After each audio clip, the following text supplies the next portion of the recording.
বড়াইমা ও অষ্টসখীকে সঙ্গে করে রাধারানী আজ দধি দুগ্ধ বিক্রয়ের লাগি মথুরার হাটের দিকে যাত্রা করেছেন। কিন্তু পার করবে কে?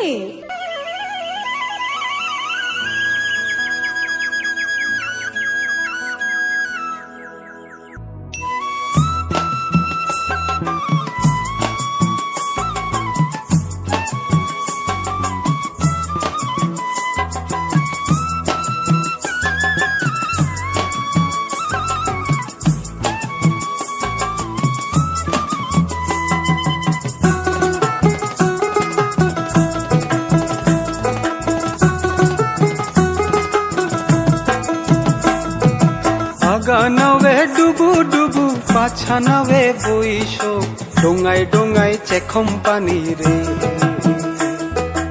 আগানাবে ডুবু ডুবু পাছানাবে বইস ডোঙায় ডোঙায় চেখম পানি রে।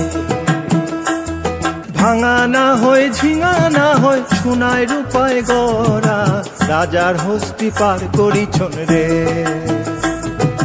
ভাঙা না হয় ঝিঙা না হয় সোনায় রূপায় গড়া রাজার হস্তি পার করিছন রে।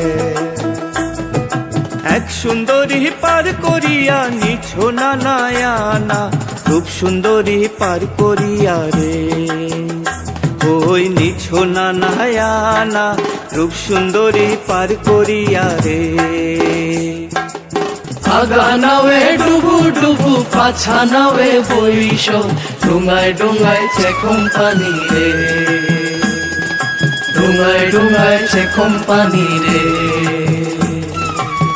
দধি দুগ্ধের পসরা সাজিয়ে অষ্টসখীকে সঙ্গে নিয়ে তারা যখন যমুনা নদীর তীরে এসে উপস্থিত হলেন, তখন দেখলেন দূরে এক মাঝি তার সুসজ্জিত নৌকাখানি নিয়ে দাঁড়িয়ে আছে। মাঝিকে দেখতে পেয়ে অত্যন্ত আনন্দের সহিত সখীগণ ডাকলেন, মাঝি, ও মাঝি, আমাদের পার করে দাও গো, বেলা যে বয়ে যায়। সখীগণের ডাকাডাকি শুনে মাঝি তার সুসজ্জিত নৌকাখানি ধীরে ধীরে ঘাটের কাছে এসে জিজ্ঞাসা করলেন, ও হে ব্রজ গোপিনীগণ, তোমরা কোথায় যাবে? সখীগণ বললেন, আমরা মথুরার হাটে যাব গো, তাড়াতাড়ি পার করে দাও, দেখছো না কত বেলা হয়ে গেল। এই বলে তারা নৌকায় উঠতে গেলেন। সঙ্গে সঙ্গে মাঝি বাধা দিয়ে বলে, দাঁড়াও দাঁড়াও, করো কি? আমার নৌকায় পার হতে গেলে যে ঘাটের মাসুল আগে দিতে হয়। সখীগণ বললেন, বেশ, তা তোমার ঘাটের মাসুল কত? মাঝি বললেন, আমার ঘাটের মাসুল? বলি তাহলে শোনো। সব সখীরে পার করিতে নেব আনহানা, তোমার বেলায় নেব সখী তোমার কানের সোনা সখী গো। ও আমি প্রেমের ঘাটের মাঝি, তোমার কাছে পয়সা নেব না।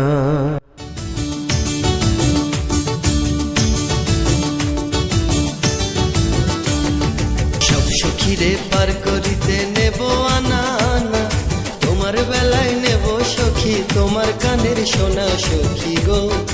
ও আমি প্রেমের ঘাটের মাঝি, প্রেম ছাড়া প্রাণে বাঁচি না। সব সখীরে পার করিতে নেব আনানা, তোমার বেলায় নেব সখী তোমার কানের সোনা সখী গো। ও আমি প্রেমের ঘাটের মাঝি, তোমার কাছে পয়সা নেব না। এত কিছুর পরেও যখন মাঝি রাজি হচ্ছেন না, সখীগণ জানতে চাইলেন, মাঝি, সত্যি করে বলো তো তুমি ঠিক কি চাও? কোনোটাতেই দেখি তোমার হয় না। এই কথা জিজ্ঞাসা করতে গোবিন্দ রূপী মাঝি আমার আপামর ভক্তগণের উদ্দেশ্যে বললেন, তোমাদের 16 আনা দাও না, তোমাদের 16 আনা দাও না। কিভাবে দেবেন এই 16 আনা?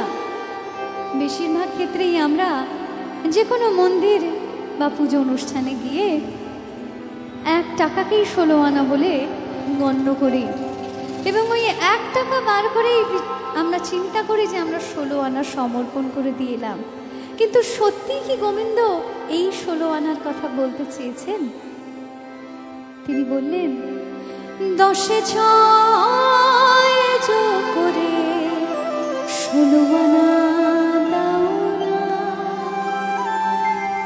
10 আর 6 যোগ করে 16 আনা দিতে বললেন। কিন্তু কি 10 আর কি বা 6 কোথায় পাবেন এদের? এই অন্তরেই থাকে তারা।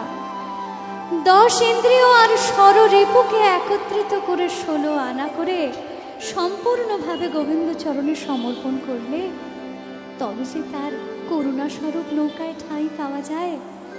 আর এই 10 আর 6কে যোগ করেই যে ভগবানের চরণে প্রত্যেকবার 16 আনা সমর্পণ করার চেষ্টাটুকু অন্তত করতে হয়। তোমাদের 16 আনা দাও না, 16 আনা দাও না, 10-এ 6 যোগ করে 16 আনা দাও না, 10-এ 6 যোগ করে 16 আনা দাও না, 10-এ 6 যোগ করে 16 আনা দাও না।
ভাই কপি শোনে